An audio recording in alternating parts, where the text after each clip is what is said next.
Hey guys. So I don't think there's too many that would question the benefits of a good exercise program. However, we do tend to see a few of our patients coming through where their injuries or illness can be directly related to training error. And even with the best of intentions, oftentimes our training intensity doesn't always match up with our health goals. Now, even if it's an elite athlete training for a big competition or even just somebody starting out into a brand new exercise program, we oftentimes can fall into that trap of, well, the harder I go, the better I'll do. But unfortunately, it doesn't always work out that way. And this could be a multi-hour video, but for the sake of keeping our listeners awake, we're gonna keep it to very broad stroke points. Okay, so firstly, when our body goes into fight or flight mode, our body produces stress hormones like cortisol and adrenaline. Glucose is released into the bloodstream. Our blood pressure increases, all to get us ready to, well, fight or flight, to get away. And this kind of stress can be very, very beneficial in small amounts. But if we add on all the other stresses that we have during the day, it can really start to wear our bodies down. And that can lead to extra inflammation, fatigue, and even potentially weight gain. It's also very important to realize that physiologically speaking, our body doesn't know the difference between good stress of a hard workout and bad stress, like an upcoming deadline at work. So it's really important with the amount of stress that we already get day to day that we don't work against ourselves with the intensity of our workouts. So aerobic exercise means that we're exercising with oxygen and are able to burn fat.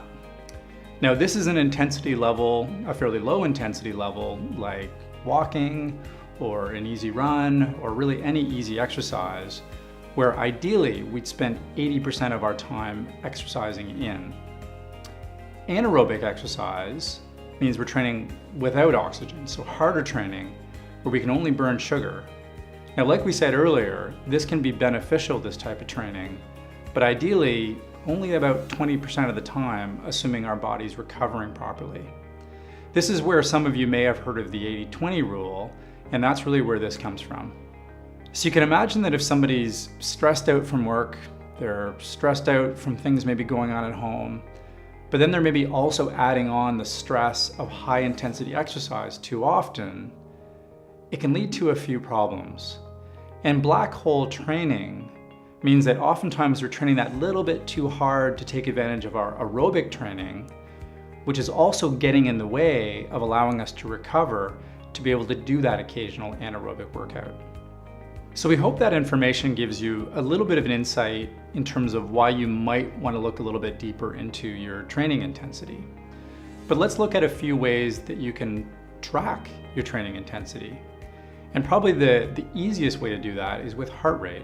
And you don't need a fancy heart rate monitor to do this. You can even just use your hand on your pulse.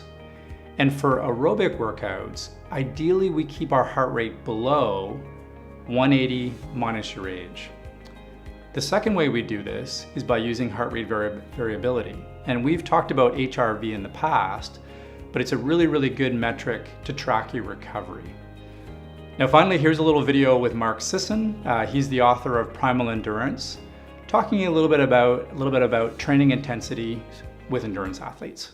What would you say to the athlete who's been injured for the fourth or fifth time, who are training as hard as they can? You know, they never want to miss a day of training. Yeah. What is it about maybe the imbalance to that approach that you could see a problem? I mean, I think the first rule of training is the reason you're doing this is to get stronger, not to go out and train every day. And one of the problems with endurance athletes is this more is better mentality, that the more miles you put in, the faster you'll be, the more efficient you'll be in your running economy, the better you'll burn fat. And it doesn't exactly work that way. Yes, there's an element of stress that has to be incorporated into your program, but not every day. And if you do not allow the body to rest and recover after a workout, you will continue down a path of inflammation and injury. And that's exactly the opposite of what you're trying to do. You're trying to build a stronger, faster, leaner body. So it takes an intuitive balance, a sense of when it's appropriate to train and when it's appropriate to rest. As always, we'd love to hear back from you if you have any comments or questions. We're also going to be leaving some links to some articles and some videos in our blog. Thanks for listening, guys.